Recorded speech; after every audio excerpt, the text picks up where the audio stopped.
Hello everyone, MessyPlays here, back at it again. How you doing today? I will be reviewing God of War. I'm sorry this is late. I did finish the game, kind of the main story mission a while ago, and I've just been playing through the extra missions, the side quests, trying to get like a real completionist view of the game. I still haven't done that. I've got a few things left. This will be kind of spoiler free, and I'll tell you when I'm getting into spoilers. So let's just start at the beginning. This game is great. It's a great game. It's a worthy follow-up to the insanely popular God of War 3. Everyone was looking forward to this game. I think a few people were kind of trepidatious, is that the right word, on how they would handle the kind of post-game world of God of War 3. It was like literally the end of that world, the established world. Every god had been defeated. It was like climbing to the top of the mountain. It was like, well, what do you do now? Do you just make a bigger mountain? And it's clever how they approached this. They said, well, we've tackled over-the-top, crazy, high-octane action. What can we do now? Well, we'll focus on character. So it's kind of like going from aliens to alien. This game, instead of being more extrovert, is more introvert. They change Kratos as a character. He becomes more of a... I think the designer called it this himself. He's a struggling father in this game. And there's a real kind of dynamic between the son, who is his actual son, and his struggling role as a father now that the mother's passed away. That's quite an early reveal in the game. And that has a lot of parallels with, let's just say, other aspects of the game. One thing I will say about this game is I feel like it's pretty front-loaded. It feels like everyone, when they start playing this game, they go online and be like, wow, I've encountered the first real boss, and this game is amazing. I mean, it can only go uphill from here. And unfortunately, I think it only goes downhill from there. You encounter the stranger, which is about 15 minutes into the game. He gives you a taste of boss gameplay. And unfortunately, that taste is never really sated again. The boss fights in this game are really lackluster. They're really lackluster, especially for a series that's built upon the kind of high points being boss fights. They're few and far between in this game, and they're nothing special. Your first mini-boss will be a troll, which is perfectly introduced. That's a really good scene. It's like a quiet, emotional scene, and then it's like he just, comes into your space and is like, wow, okay, we're straight into the action. That's replicated so many times in this game, it actually becomes quite comical. You will fight trolls more than you fight real bosses. They're kind of substituting them as boss fights, but then the main boss fights never really come. There is a main antagonist in this game. We'll just refer to him as Stranger. I don't think that's really a spoiler. You see him early on. He's not a very interesting character to me. I know he's from the mythology. I understand why he's upset. They actually have a pretty good sympathetic arc to him. Kind of sympathetic, but he's got a good reason to be, angry and distressed. But he comes off as kind of just annoying to me. He's whiny, he complains. He's a bit like Kylo Ren in The Force Awakens. It does kind of, like I say, introduce an interesting parallel with what Kratos is struggling with his son. I can't really say more than that, but as a boss figure, you don't really interact with him. You maybe encounter him 3 times across the game. Your paths never really intertwine in a major way until the end of the game. And then, I don't know, it's kind of like, oh, that's it, it's over. There's a real, this is another negative, there's a real problem with sequel baiting in this game. Because this mythology is so rich, it is so vast, that they big up characters which you will not encounter in this game. They talk about, obviously it's Norse mythology, they talk about Odin a lot, and they talk about Thor a lot. By the end of this game, I felt like I knew more about Odin than I did about the main character, the main antagonist, which depending on your point of view, you'll be like, well, that's a fleshed out world. But it also kind of blue balls you into thinking, I'm going to meet this character, or I'm going to interact with this character. This game is very sparse on physical characters that you interact with. There's maybe 5 or 6, and they are really good characters. They're really well voiced. The humor isn't crossing any lines into, quip territory. The humor is very earnest and honest. There's dwarves that help you with your armor, and they're from the mythology. I looked them up. They made Thor's hammer, and the way they interact with you is quite humorous. But apart from that, there's a real problem with kind of just story in this game. It's very, very front-loaded and end-loaded. And it's a great story, but the way it's told, I feel, leaves just you with too much expectation of what's going to happen. I'm going to just get into spoilers now. I will say, if you haven't played this game, it's a great game. I would say jump to the end to get my final score. I'll put on the screen what time this, is safe to jump to. But it's a great game. Let's get into spoilers. So, obviously you're fighting Baldur, and Baldur is angry that his mother removed all feeling from his body so he would encounter no pain. That has a parallel with Kratos and his parental role in Arceus's life. It's interesting, but I feel ultimately it is kind of, that's all it is. Oh, it's an interesting idea. That parallel is interesting. But how are we really going to tackle it? I've got a friend who's got this game, and we both appreciate, kind of the deeper look at characters, but we also said, this game, where's the fun of God of War 3? Where's that gone? God of War 3 is just pure insanity poured into a game. Creative insanity, with great puzzles, great design, kind of great vertical design. It's like, let's not have limitations on what a boss fight can be. Let's not have limitation on what campy violence is. Let's just go all in and make it crazy. And you don't look at that game and think, oh, that's just distasteful, because it's implicitly distasteful. It's trying to go so far it becomes operatic. It's theatrical. You can't even take it seriously because it's such a deranged look at this world, this mythology. And I missed that. I feel like they've went a bit serious with Kratos, and I did get emotional. I thought the character beats were really good, but it was not necessarily the gameplay, but the roller coaster nature of the game itself was a little flat at times. The story is basically you're taking your mother's ashes to the peak of this mountain that she personally requested. That becomes obvious to why at the very end of the game you find out the peak that you originally get to is not the real peak. You have to go to a second peak, and that's the crux of the game. By the second half, it's literally just it's kind of, oh, you need to open a door now to get to that peak. Oh, you need a crystal for that door. Oh, you need to flip this because it's not working. You need to unbreak these chains.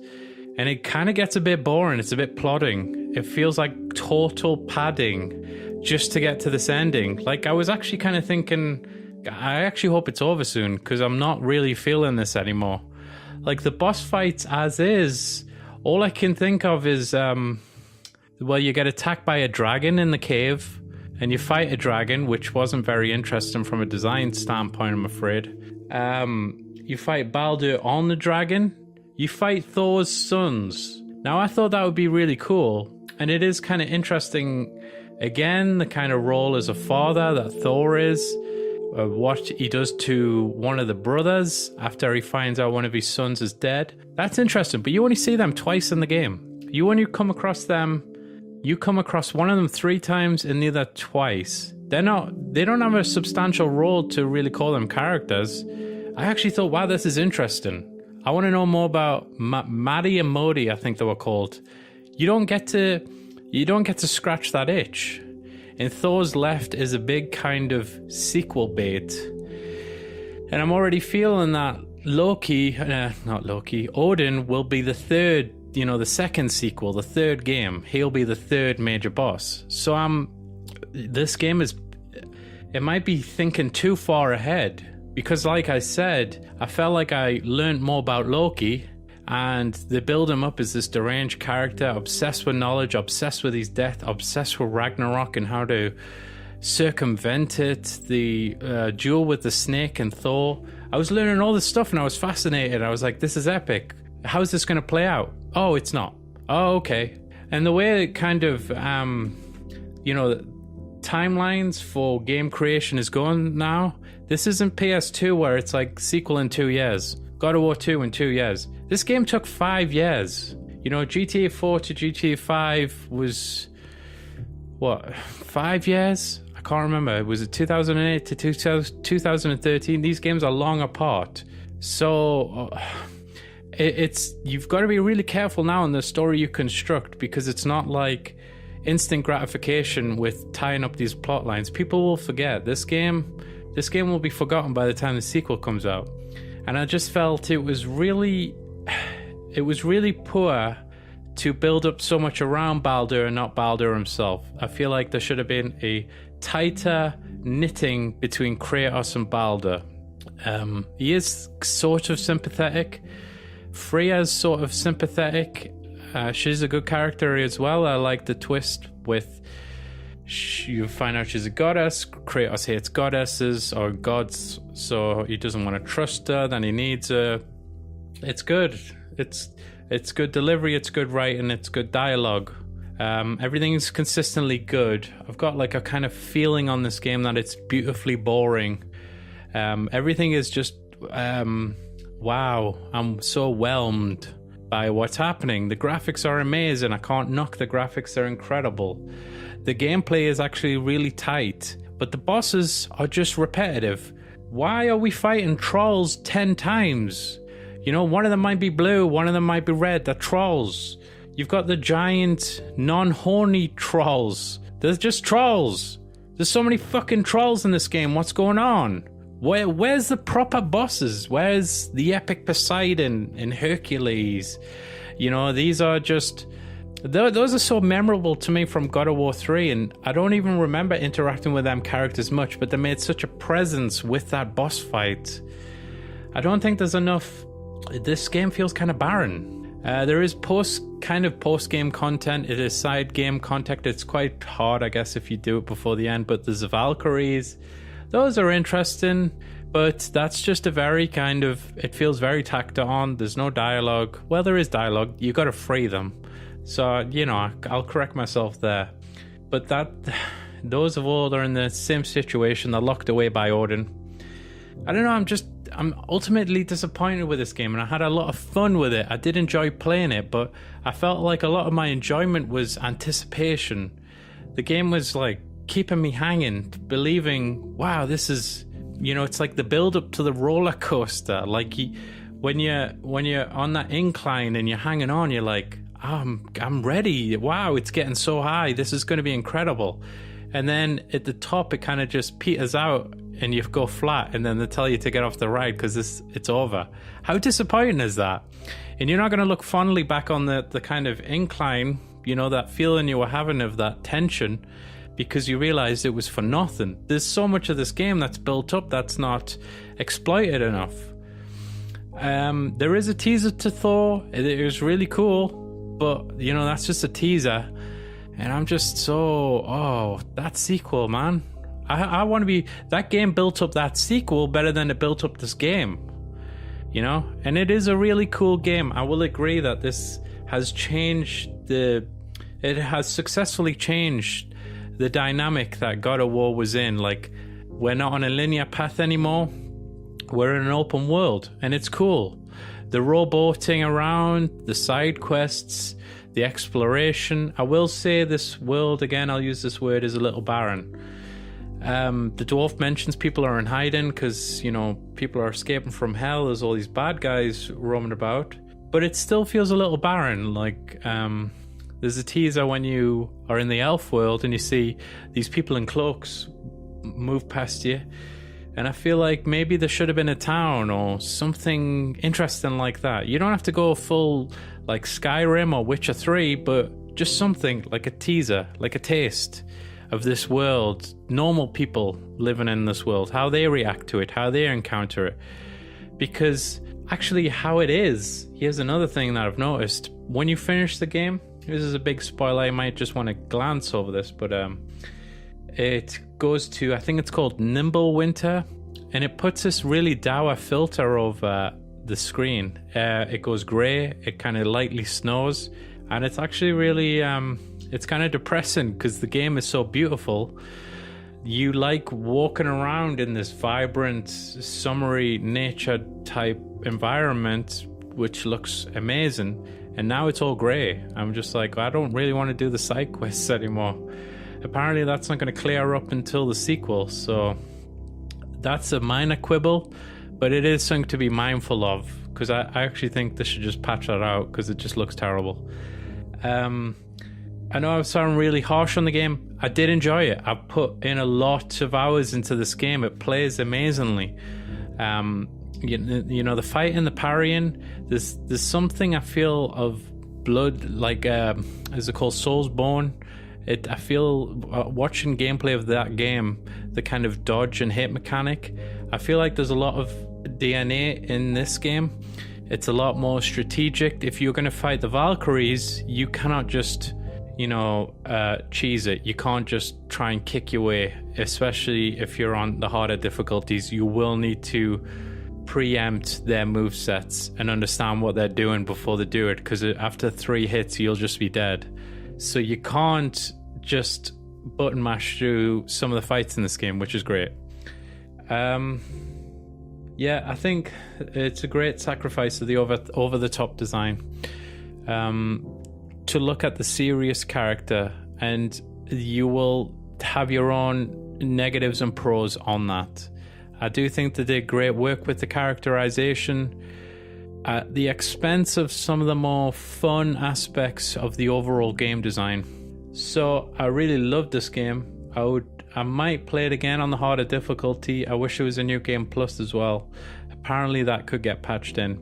I can't be too harsh, but like I said, I don't think this game was successful at everything it did. So I'll give it an 8.1 out of 10. I know people are like going insane when publications and stuff are giving it anything less than a 9. Like, come on, just for fuck's sake, grow up. This is nothing personal. I've loved this game, but it's not that memorable. Like, guys, it's not the best game ever. There is some serious downsides to this game. Anyway, that was just my personal opinion. I hope you've enjoyed this video. If you have, please like, comment, and subscribe, and catch me next time for some more reviews. Take care, guys. Have a great day, and I'll see you later. Goodbye, guys.